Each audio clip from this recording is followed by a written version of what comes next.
Mengatakan Allah butuh tempat dari mana? Sekarang Allah mengatakan Allah di atas arsy. Sudah. Allah yang mengatakan Allah di atas arsy. Kita wajib menetapkan apa yang Allah tetapkan dalam Al-Quran. Dan kita wajib menetapkan apa yang ditetapkan oleh Rasulullah SAW. Wajib ditetapkan. Nggak boleh kita mengingkari. Ini udah pembahasan udah berulang-ulang nih, ya, di dalam syarah akidah. Maka saya mukadimah tentang syarah akidah banyak ini pembahasannya. Udah 10 kali saya ulang masa ini. Karena penting.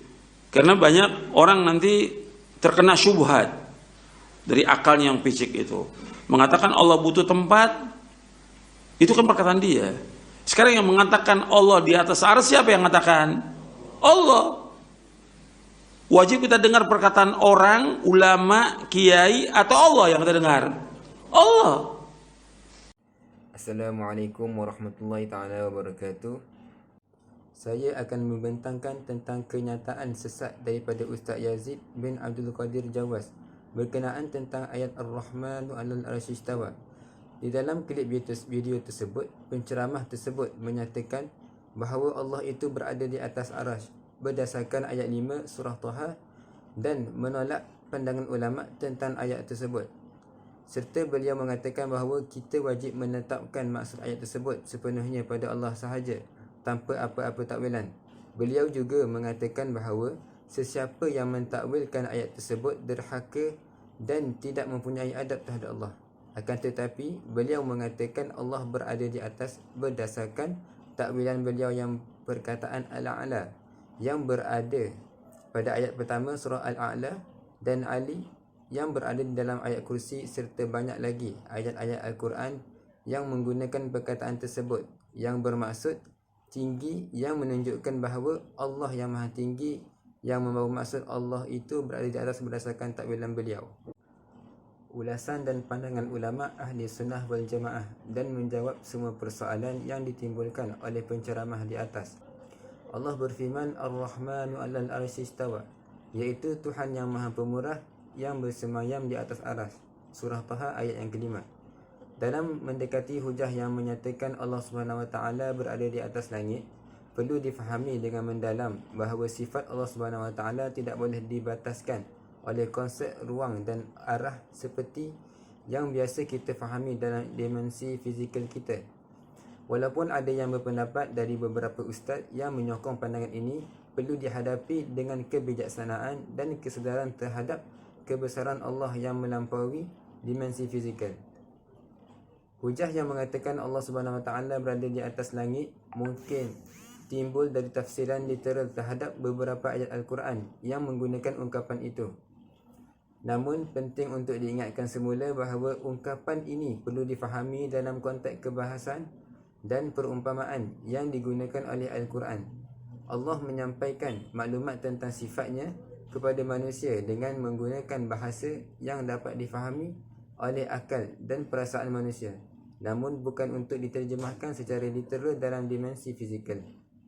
Secara ilmiahnya, konsep Allah Subhanahu Wa Taala berada di atas langit menimbulkan cabaran kerana merumitkan pemahaman tentang sifat ilahi yang Maha Esa. Fizikal, tempat atau arah adalah sifat yang terbatas, sementara sifat Allah adalah maha luas dan maha mulia. Menyifatkan Allah Subhanahu Wa Taala dalam konteks di atas langit mungkin merendahkan keesaannya yang tak terbatas oleh ruang dan arah. Pandangan ulama mengenai Allah wujud tidak bertempat. Suka saya ingin menjelaskan berkenaan pemahaman Allah wujud tidak bertempat berdasarkan kepada dalil-dalil supaya masyarakat kita hari ini tidak mudah terkeliru dengan sesuatu ucapan yang meletakkan sifat yang tidak layak buat Allah Subhanahu Wa Taala. Kita perlu fahami terlebih dahulu tentang pembahagian jisim. Secara khususnya jisim terbagi kepada dua, iaitu jisim Al-Kasif dan jisim Al-Latif. Tentunya ada masyarakat kita yang tertanya-tanya tentang dua istilah berkenaan. Jisim Al-Kasif ialah apa yang dapat dipegang dengan tangan dan memenuhi ruang atau tempat. Contoh paling mudah untuk jisim yang memenuhi istilah ini adalah manusia, batu, kayu dan sebarang objek yang memenuhi prinsip apabila dipegang oleh tangan. Ia memenuhi ruang dan tempat. Merujuk kepada jisim Al-Latif pula, ialah apa yang tidak boleh dipegang dengan tangan dan juga memenuhi ruang serta tempat. Contoh kepada jisim ini adalah udara, cahaya, malaikat dan sebarang ciptaan yang tidak mampu untuk dipegang oleh tangan fizikal manusia. Jelas kedua-dua jisim ini mempunyai sifat yang sama, iaitu jisim al-kasif dan jisim al-latif. Memerlukan tempat, iaitu sesuatu untuk memenuhi ruang. Buktinya manusia sebagai jisim al-kasif dan udara mewakili jisim al-latif menempati sesuatu ruang. Manusia berpindah daripada suatu tempat ke suatu tempat, iaitu akibat daripada rahim ibu ke alam dunia dan bakal berpindah ke alam kubur. Bagaimana pula masuk di sebalik al-makan atau tempat atau ruang yang diisi oleh suatu jisim? Semua jisim sama ada al-kasif dan al-latif memerlukan kepada tempat dan kedua-duanya berhajat kepada prinsip berkenaan. Sama seperti manusia dan udara berhajat kepada tempat. Natijahnya, pertama daripada perbahasan ini adalah semua jisim berhajat kepada suatu tempat dan timbul pula persoalan apakah Allah Subhanahu Wa Taala itu suatu jisim. Berkata Imam Ahmad bin Hanbal, sesiapa berkata Allah itu jisim tetapi tidak seperti jisim-jisim lain, maka ia telah kafir. Laisa kamitslihi syai'. Mengapa kufur jika berkata demikian? Ini kerana jisim itu sendiri menunjukkan ia adalah makhluk, sama ada jisim al-kasif atau jisim al-latif. Kedua-dua adalah menepati sifat makhluk, sedangkan Allah Subhanahu Wa Taala berfirman, tiada sesuatu pun sama sepertinya. Surah Asy-Syu'ara ayat yang ke-11.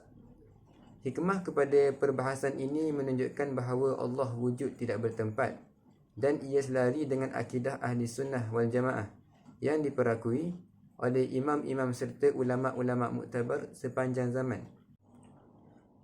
Persoalan Allah Subhanahu Wa Taala boleh menjadikan zatnya di mana-mana arah. Dakwaan yang mengatakan bahawa Allah Subhanahu Wa Taala boleh menjadikan zatnya yang maha mulia pada arah tertentu, maka ini termasuk dalam hukum mustahil pada akal. Sifat kudrah, iaitu kekuasaan, dan iradah, kehendak. Allah Subhanahu Wa Taala hanya tertakluk kepada perkara yang harus pada akal dan tidak tertakluk kepada perkara yang wajib dan mustahil. Hal ini kerana jika ia tertakluk kepada perkara yang wajib pada akal, ia akan membawa mengadakan apa yang telah sedia ada, yang disebut sebagai tahsil al-hasil. Adapun jika ia tertakluk kepada perkara yang mustahil pada akal, maka ia akan membawa kepada sifat yang berlawanan dengan hakikat realiti. Justru kedua-duanya membawa kepada perkara yang batil dan tidak terima oleh akal. Hal ini dapat dijelaskan bahawa jika kita mengharuskan perkara yang mustahil ini dengan mendakwa kehendak dan kekuasaan Allah Subhanahu Wa Taala, ia akan membuka ruang kepada dakwaan yang lebih teruk, seperti Allah Subhanahu Wa Taala boleh menjadikan baginya anak dengan kehendak dan kekuasaannya, sedangkan perkara itu adalah batil dan mustahil pada akal. Oleh itu, dakwaan mengatakan bahawa Allah Subhanahu Wa Taala boleh menjadikan zatnya pada arah atau tempat tertentu juga adalah satu dakwaan yang batil dan tidak berasaskan kepada kefahaman yang sahih terhadap sifat Allah Subhanahu Wa Taala. Oleh itu, apa yang didakwa tersebut adalah tidak benar dan perlu untuk dibetulkan semula. Kesimpulannya, fahaman ahli sunnah wal jamaah ialah Allah wujud tidak bertempat, tidak dilalui masa, tidak berarah, tidak berjisim, dan Allah Maha Suci daripada segala sifat makhluk. Maka dengan ini semoga si penjawab Yazid bin Abdul Qadir Jawas yang sudah berulang kali membawakan jawapan yang merancukan berkenaan persoalan yang sama, supaya menilai kembali penjelasannya yang tersebut sebagaimana yang kami nukilkan.